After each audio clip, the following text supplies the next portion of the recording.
Professor Romy Hosford. I teach digital media over in the Department of Visual Art, and I am here with two of my senior students, and they're going to let you know who they are.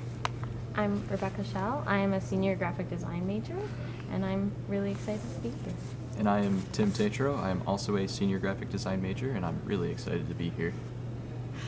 All right, so I guess this discussion can start right at the start. Yeah. So Genesis 1, in the beginning, God created the heavens and the earth. So if we're talking about art and creativity, human creativity is the ability to move back and forth between the realms of what is and what could be.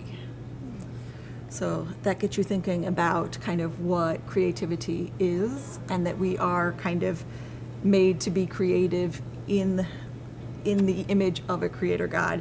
So if we jump down to Genesis 1:27, so God created humankind in his own image. So again, we are called to be creative. We are made in the image of a creator God whose first act was to create. So as artists, that kind of gives us the biggest liberty in any of the arts to kind of create, and we're almost called to, right? So if we're in his image, not only are we in the likeness of, but in the spirit of as well. So I was reading an article not too long ago, and I came across this definition of art. So I try to come up with my own definitions of art, and it's so hard because people have been writing definitions of art since the Renaissance, when they started to kind of define and the study of kind of aesthetics and what art is. But I came across this one, which was really interesting, and I'll see kind of what you guys think about it. So art is about making space, both physical and mental, for listening, searching, and expressing. Art cultivates the ability to imagine a future and so transcend the present moment. This is inherently hopeful. And I feel like the other kind of statement I read, the human creativity is our ability to move back and forth between the realms of what is and what could be, is also about hope. And innately our faith is about hope, right? It's about believing something that we can't see, about searching for something that we don't know, and about always striving for something greater than ourselves. So, but those things about making space, both physical and mental, for listening, searching, and expressing are innately human activities as well. But there's something about the creative process and making and doing that all artists, visual artists, writers, musicians, dancers, all seem to have within them this impetus, this need to do that in a way that will then be shown to others. So I don't know if one of you can kind of talk about, like, what does that mean for you when you're working on kind of a piece or a project? Yeah.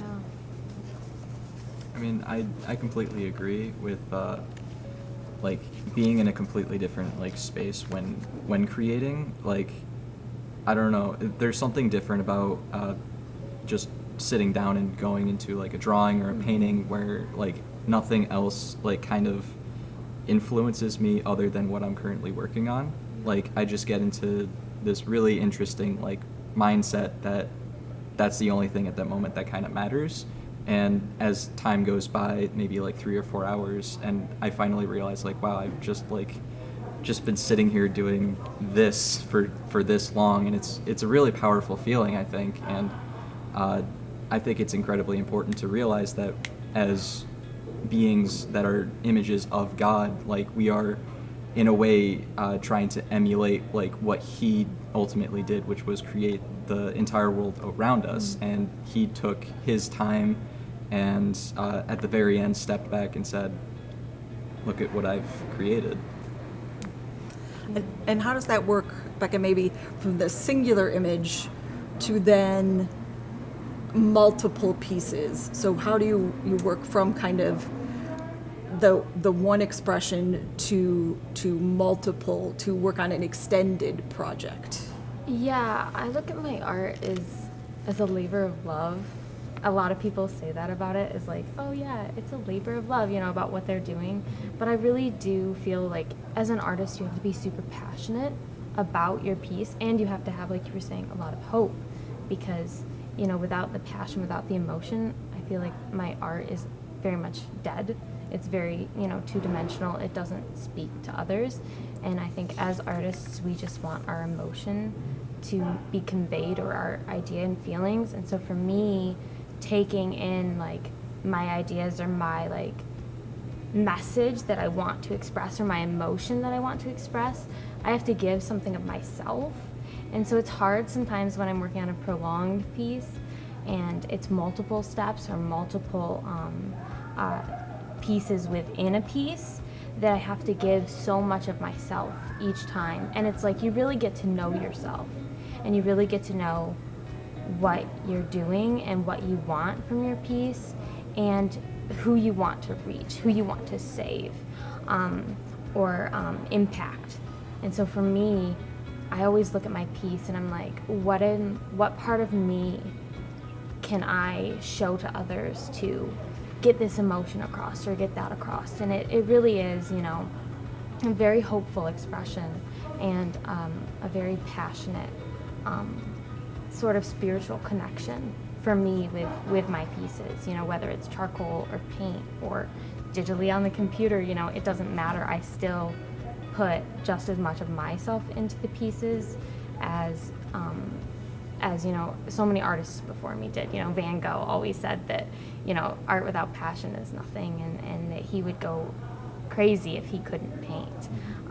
And I feel that, you know, with my art, that I would be not as well off without getting my emotions out through that outlet. So I hope that answers it.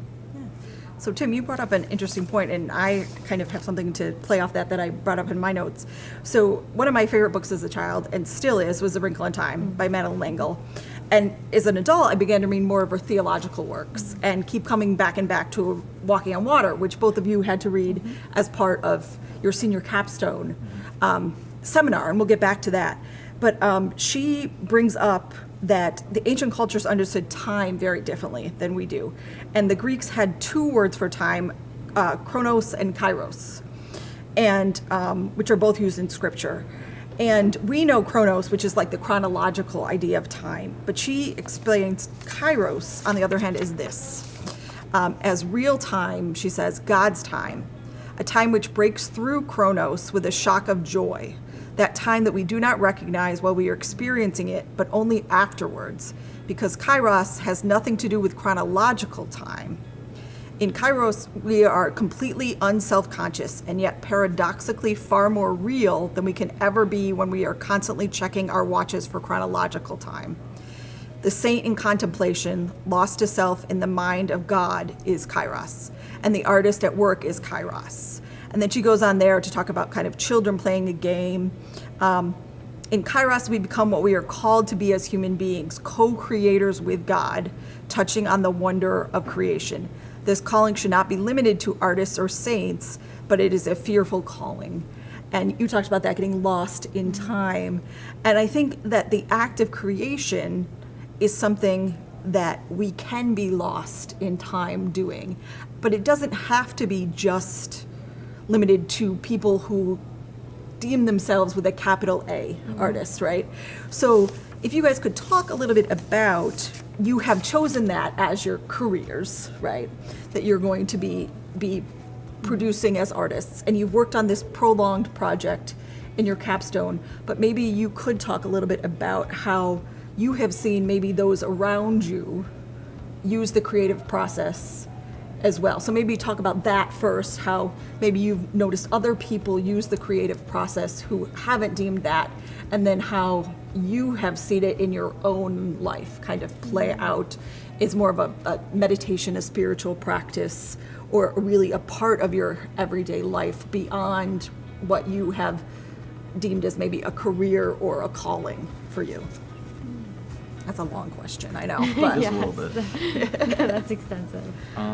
I've always held the idea that anyone could potentially be an artist, whether or not they claim to be, because in my opinion, anything that you choose to create, whether that be physical, auditory, or just like connections between yourself and others, like I think anything that you create should be considered in some way art.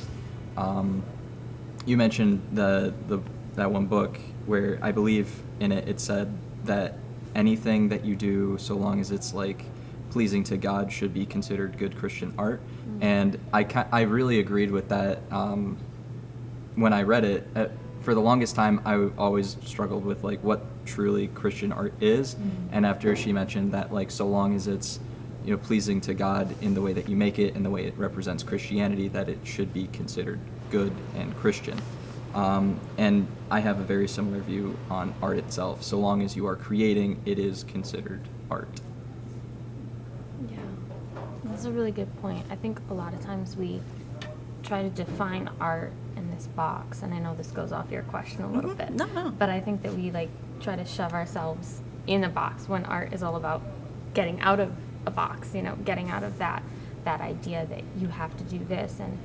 And I think that what you're saying really goes into what art technically is defined as, and like how it doesn't really have a definition that is conceptual or what people usually think of it as, when it's something more and spiritual and emotional and you know, metaphysical and all of these different things that kind of relate to it, and not just, oh yeah, this painting is art. You know, there's so many different things that can be seen and can be viewed as art, and it's not just we who are artists, but you know, it's anyone that creates, you know, because God is a creator and we are made in his image, like you said. So I think that is a really interesting kind of continuation and thought process of how we are related to God in that way, and that we try to relate to others in that way. And for as long as people have been around, they have been making art, you know, whether it's cave drawings or it's, you know, Byzantine paintings or, you know, Van Gogh, it doesn't matter.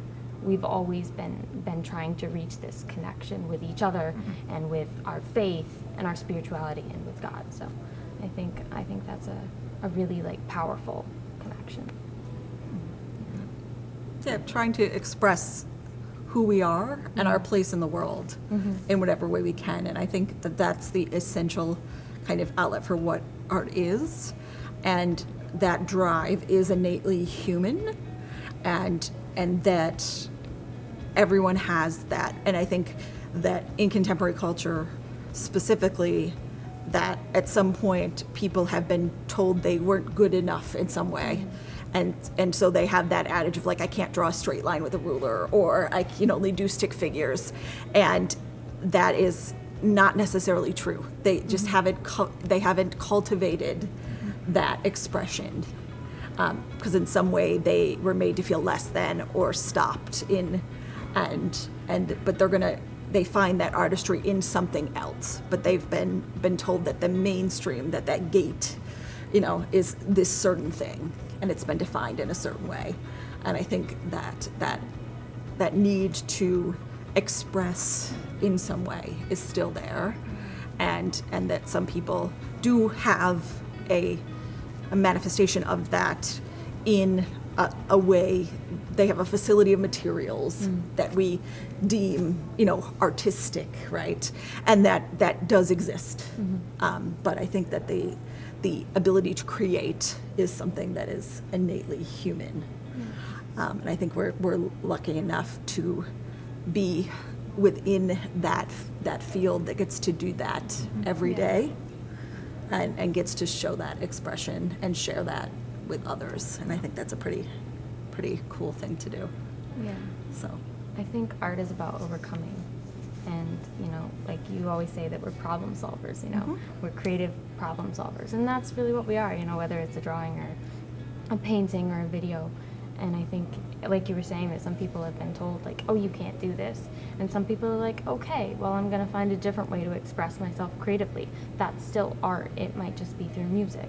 And, like, some people are like, well, then I'm going to keep going and I'm going to overcome this. And it doesn't matter the way that you do it. It's still art. It's still, you know, the process of overcoming. And I think that art and hope and passion and, you know, that overcoming strength and that perseverance really is, you know, the core foundation of what an artist is. So it doesn't matter, you know, what your day job is. You can still be an artist.